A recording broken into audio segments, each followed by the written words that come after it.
Hi, everyone. We are live. Thank you for joining us again for another episode of Coaching Conversation. Today, I'm very excited. Today, the topic is Culture Doesn't Happen by Accident, Leaders Make It. And I'm really excited because I'm here with my new friend and colleague, Zora Lazarov. And Zora, actually, why don't you introduce yourself and tell us who you are and what you do? Thank you, first of all, for inviting me. This is super cool to be connecting with you and your audience and community as well. I'm Zora, originally from Finland, living in Switzerland since I think 20 years. I stopped counting, and yeah, has been a while. Have two kids and a dog. I'm a psychologist by education, but have been 20 years in HR in different companies, and since a year now on my own I call myself a behavior disruptor. So I go into to companies, corporations, or support individuals to change behaviors, to change cultures. So that's what I Wow, do. that's awesome. That's a great job. Mhm. Um, and you said the magic word. You said culture, and because I know that that's what you spend a lot of your time doing, I thought maybe a good way for us to get started would just be to say, like, what do we even mean when we say culture? Because I bet it means different things to different people. So, what does it mean Yeah, to you? happy to. And then you can share what your version Yeah. of culture is. Because as you say, there's so many people, there are so many thought leaders who define it, there Hmm. are so many quotes that define it. But Hmm. one of the most recent ones that I've seen that really resonated with me is culture is how your stomach feels on a Sunday evening when thinking of a Monday and You plugged figuring that out. right into my brain. I love There you that. go. Then, like how my mind goes is, well, it goes a bit deeper. And this Hmm. is how culture feels. Culture is how your stomach feels when you succeed and nobody is cheering. Yeah. Culture is how your stomach feels when you're sick, your kid is sick, and Hmm. you should be staying at home, and you don't really know how your boss is gonna take that. Hmm. Culture is when maybe you have an idea that you think Hmm. will really make a big difference, but you don't know how it's going to be received, or is somebody going to criticize in the team it, or Hmm. are people going to build on it and say, hey, cool, let's move with Hmm. it. Or culture is when you screw up, do you Hmm. put your head down and try to avoid it and say, I kind of not admit that you've made Hmm. a mistake, or do you feel like, yeah, I can put my hand up? Hmm. So for me, when we engage with a company, we do that legal contract, we sign on it. Hmm. But we have also an emotional contract. Of In the course. beginning, I could imagine that everybody enters the company with a full hope, like I will feel like I can trust and trust the people here and I can belong. Hmm. Eventually, sometimes people kind of resign from that emotional contract if Yep. the culture is not there. Hmm. So that's for me what culture is. It's where that emotional contract Hmm. is there every day, signed through behaviors and actions of people Hmm. around you, but also yourself. Yep. I I agree with everything you said. It's trust. Yep. Culture for me, culture is, if trust is a continuum, say from 1 to 10, my experience of organizational culture is where my trust is on that Yep. continuum. And ideally, I want it to be at a 10. And as leaders, we want the folks in our organizations to have a 10 experience, but that doesn't happen by accident, and it doesn't happen with pizza parties, and it doesn't happen with the superficial stuff Yep. that we like to think sort of contributes to culture. And I Yep. think that's the thing. That's the thing that's really interesting. I have been in places. I've been, it's interesting. I've been in places. I'm going to tell a short story, because I've been in places where the culture has been not great, but the organization also has been very transparent about what's important to them. and I'm not going to name names, but it was a big Canadian bank, and what was important to the big Canadian bank was my ability to deliver shareholder value, which changed from quarter to quarter to quarter, but it was transparent. I knew that was what made me important. Yeah. So my experience, like on the trust meter, was actually quite high. Correct. We weren't a family. We didn't, I knew what I needed to be there, but at the same time, I knew what I was getting into.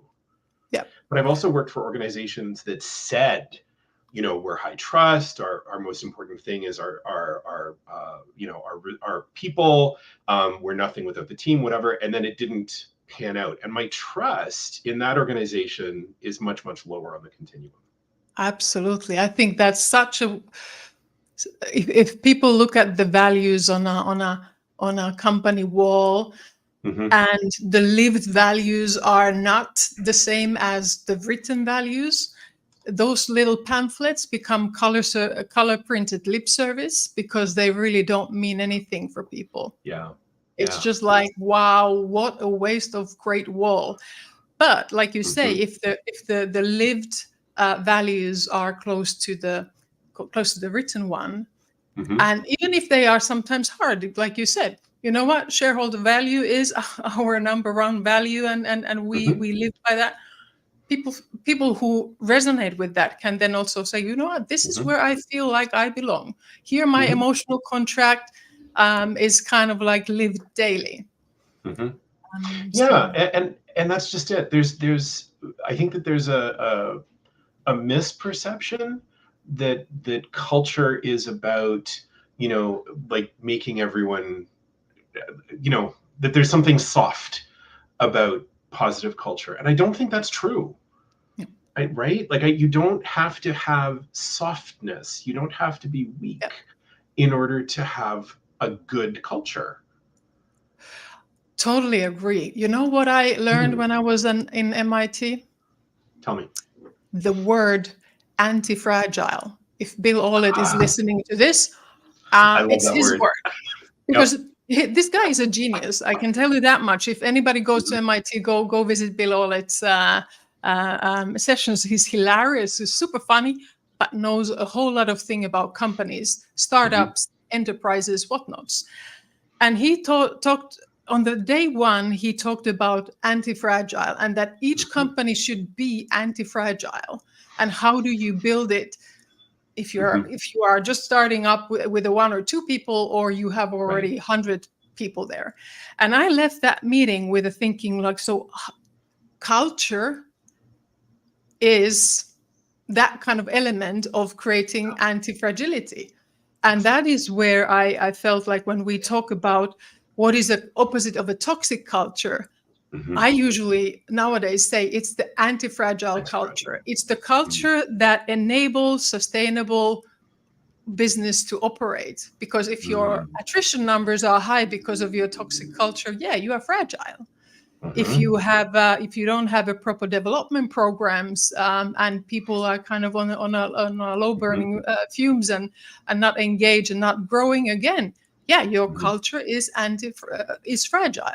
So how do you build that, like a solid foundation called culture, that at the end kind of enables you to have the P&L that you want and the growth that you want? And what I'm hearing you say, and this is so interesting, what I'm hearing you say is that culture is not difficult but complex. Like or not as simple as some of the conventional wisdom, maybe from 10 years ago or whatever, it would have us believe. But also, and this is so fascinating to me, also, it's not just a nice to have. Like, it's essential for the success of an organization, right? You mentioned P&L, like, a poor culture will be reflected in the numbers. Yep. Imagine if you would be, Todd, sitting in a boardroom. Let's imagine you are in the boardroom of a Fortune 500 company. Would you want to know, out of the 1,000 talents in that company, or 100 top talents, how many are flight risk? Or how many left last year? And currently, would you have a way to know that, like a real way to know what is the talent kind of like an outflow from a company? Mhm. Because this is when we come back to the culture doesn't happen by design, by Mhm. chance. It happens by Mhm. design. Because Mhm. if you start to diagnose what are the reasons, for example, why people are leaving, Mhm. then you could find out, yes, well, they are not happy with the leadership. They might not be happy with the transparency of the promotion chances or Mhm. the development. They might feel that their well-being need to be sacrificed. And that all fuels into a shareholder value. Because if I Yeah. would be investing into that company and I wouldn't know that, okay, 100% of their talent just left because there was a change of leadership, Mhm. I'm going to lose money. Mhm. But that's where I'm calling out a lot, that how much is culture a boardroom topic? And often I hear that it's not. I and I wish it was.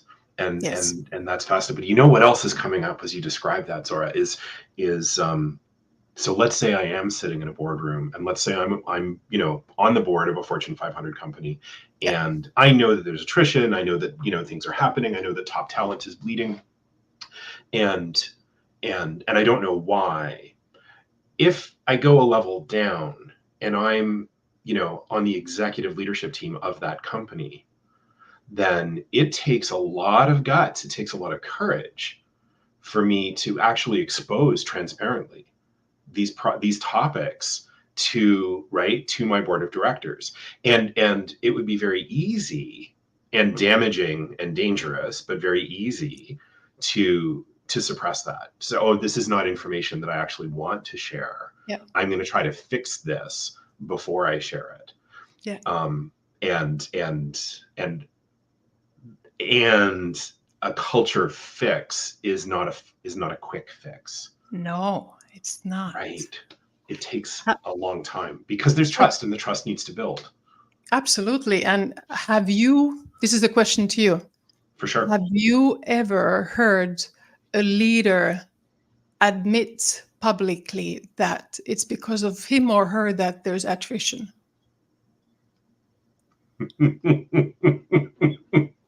Have I heard a Have leader? you Well, heard? I mean, I will say that I have admitted that myself as a leader. Okay, kudos to you. Thank you. Kudos to And you. it was a wake up call for me Mhm. in that moment that led actually to me leaving an organization and realizing, okay, the way that I was leading is not something that's sustainable for me or for my health or whatever. But also I know that that's unusual, and I was not at the top of that organization. Yeah. I was in the middle of that organization. Yeah. So to answer your question, no, I have actually not heard that, Yeah. but I have experienced leaders who have contributed to poor culture that have led to attrition, Yeah. and I think many of us have. Yeah. Absolutely. And I think Yeah. that's the what you described. If you are in the C-suite or CEO, Mhm. and saying to the boardroom that I think that right now my leadership is the reason why we have this much of attrition, yeah, that's going to be a hard one to you Right. probably will want to go back to your HR and say, go fix it, and come back in 3 months with better Hmm. numbers, and then I can Hmm. present it to the boardroom. And Exactly. that's the kind of accountability, and why I say that the cultures, the toxic cultures, and the anti-fragile cultures, they start in the boardroom, because the Hmm. boardroom is going to create a safe environment for the CEO to come with the numbers, Hmm. and yeah, even the hard messages, and saying, you know Hmm. what, I think we need in the next quarter to work with our leadership because we have identified that we have some bad behaviors happening. Let Exactly. me come back to Exactly. you in Yeah. next quarter. Yeah, and my friend Mark is with us too. He's put a Mhm. comment in. I'm going to pull this up to Yes. answer your question, because thank you for this, Mark. No, never heard it. Haven't heard anyone say that, but probably should have by now, and I know that Yep. I should have as well. So it's so maybe the question then is like, yes, it's difficult. We've talked a little bit about that. What could make it less difficult? What could make it possible for Yeah. that leader to really understand, you know what, I need to look here first. Yeah. That's a lot of leaders have got to the place where they are now by kind of repeat and reuse and recycle the old behaviors that they've had before. So, and often not only men but women, yeah, that kind of like they might sometimes know that it's in here, but saying that out loud or asking for help doesn't feel safe. And some totally don't know. Some believe that, you know what, finger pointing is a lot more quicker way to kind of shoot from the hip and see who gets shot and but save yourself. But I think if you have a partner, an objective partner, that already helps. Meaning within the organization can be a peer with who you can say and start opening up about the story.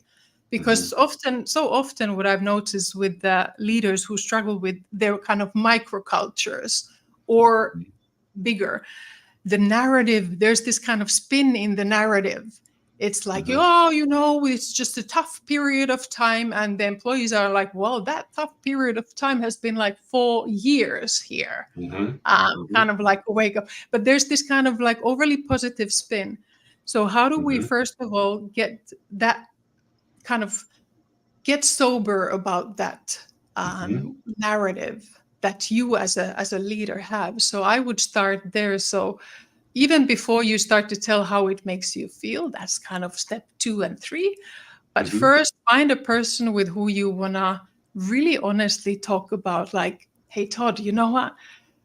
My numbers are going down and I think we've hired super great team, but I really don't know what's happening. And my engagement numbers are also down. Whew, this is hard. So having that kind of a conversation, whether it's your HR, your peer, I don't know, you're outside of the company, that's maybe a starting point where you start to be honest with yourself.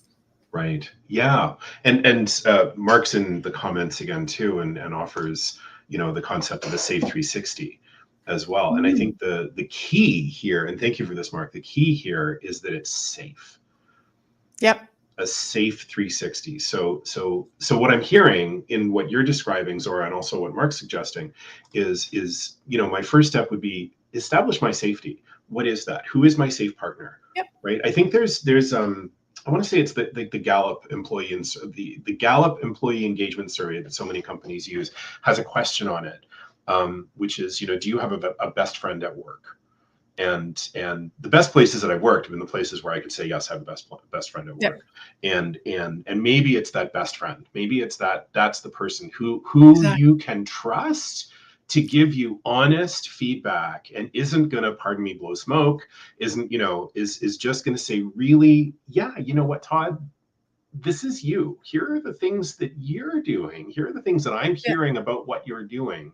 And then for me to hear that feedback, to really be able to hear that feedback, I need to be able to depersonalize it, I think, and say, you know, okay, this is what's happening. I'm not going to let this be an attack on my identity as a person. I'm rather going to let this be an opportunity for me to learn something. Yeah. And when I can be in that space, that's the beginning. And really, that's growth as a person. Like that's humaning 101 to me.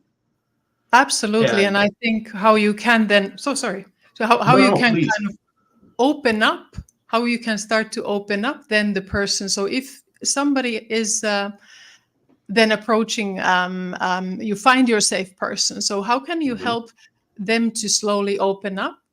And instead of close down, because the way then that you react as the safe person to this, you don't know what, it's okay. You know what? Put an action plan together.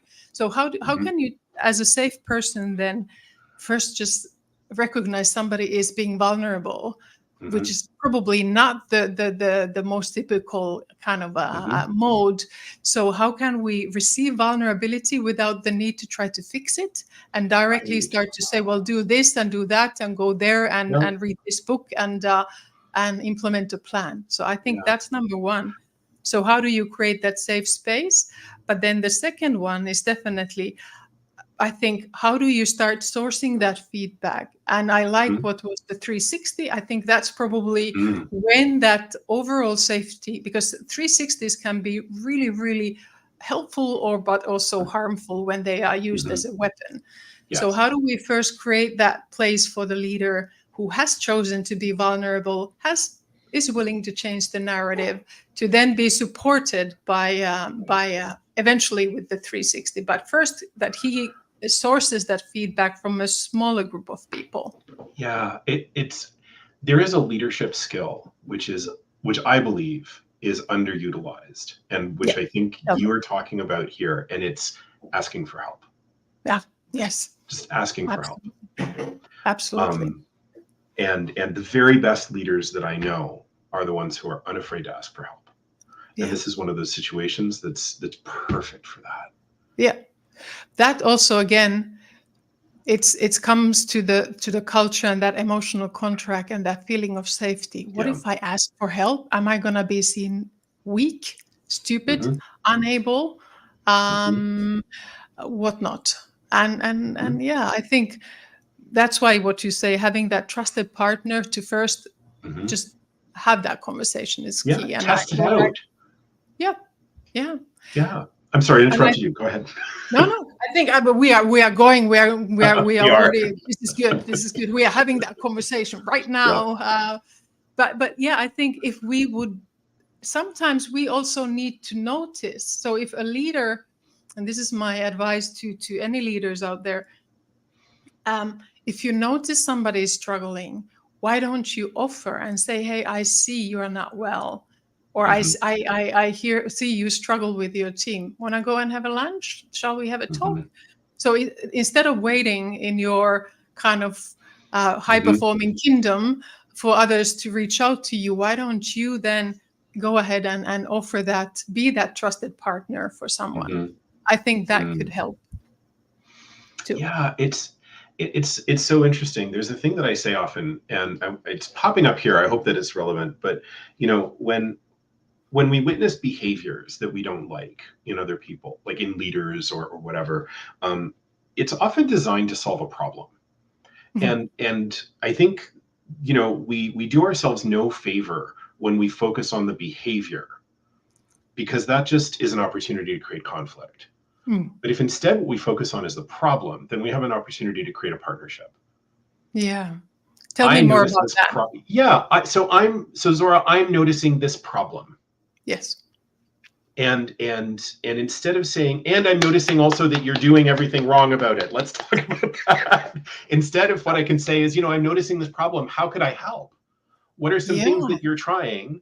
What are some things, and just really sort of invite that openness. Yeah. Because then it's easier perhaps for me to be with, oh, you know what? Someone else is noticing something. Yeah. And they're not making it about me. They're making it about the problem. Correct. And I like there's something awesome there.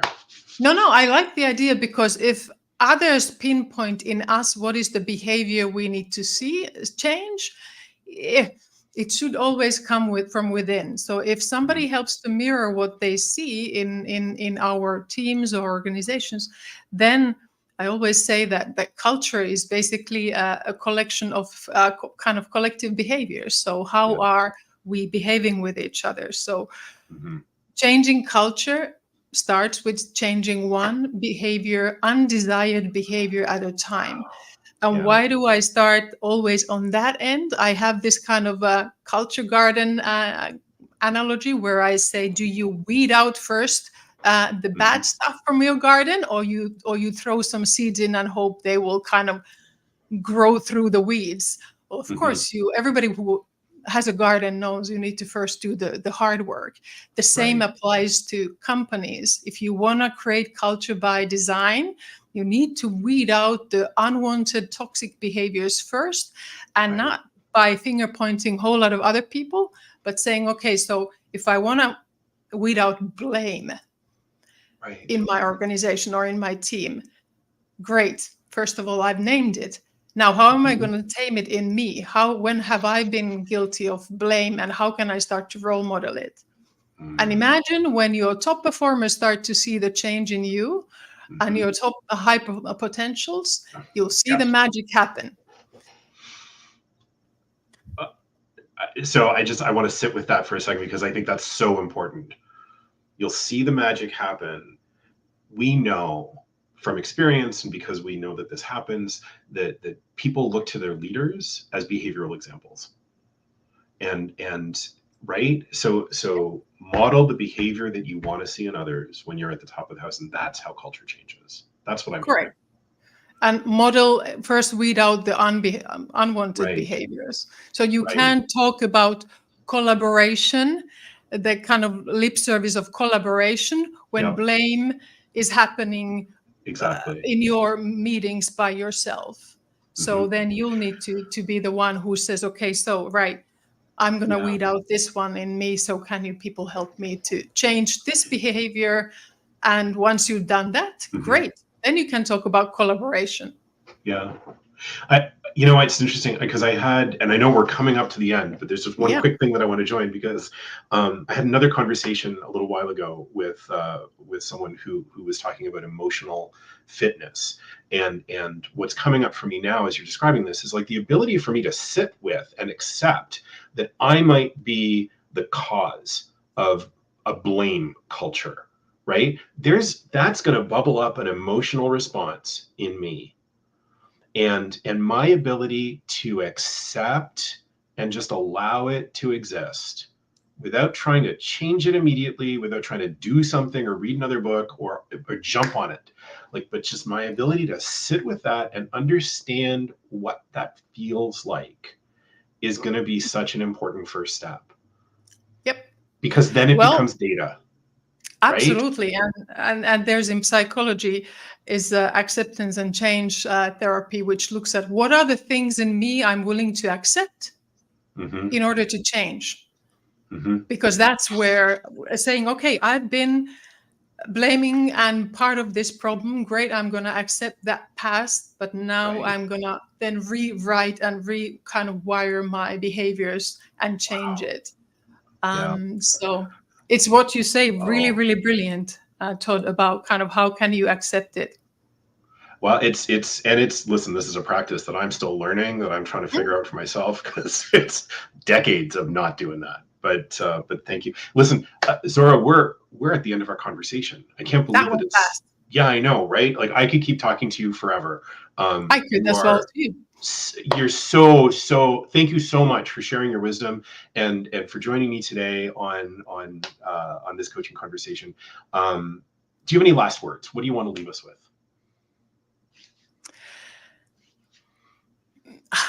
What I often talk about with my corporate clients and CEOs is one behavior at a time. Just one. Let's not make culture change like a massive, painful, dragging, kind of dreadful project for 6 months. You can change one behavior in 3 months. If you start, just name it, tame it, and then start exploring with it. So and I think that's what I want to leave people with, that it is a lot more easier at the end if you have that openness and that kind of clarity of this is the behavior I'm committed to change in my way of leading, and it will become kind of my navigator in building the culture I want. Yeah, it sounds like building muscles. Yes. Yes. Yeah, it sounds like, because you have to start with what you can do. Yep, correct. I love that. Zora, thank you so much for this conversation. I've had such a wonderful time with you today. Likewise. And I'm so lucky to have you here. Listen, if the folks listening want to get a hold of you, what's the best way for them to do that? LinkedIn. You will find me there under Zora Lazarov, or then my website, zoralazarov.com. But LinkedIn is easiest. Just link me there and tell that you saw the session with Todd, and I'm happy to have a chat. That's fantastic. Thank you so much, Zora. And you all know how to find me. I'm at toddkargas.com or here on LinkedIn. And that's it. That's us for today. Thank you. Have a fantastic evening. It's evening for you where you are. It's just afternoon for me. But thank you for this cross-continental conversation, Zora. Yes. Happy Friday from Switzerland. Woo, woo. Happy Friday, everyone. Okay, bye. Bye.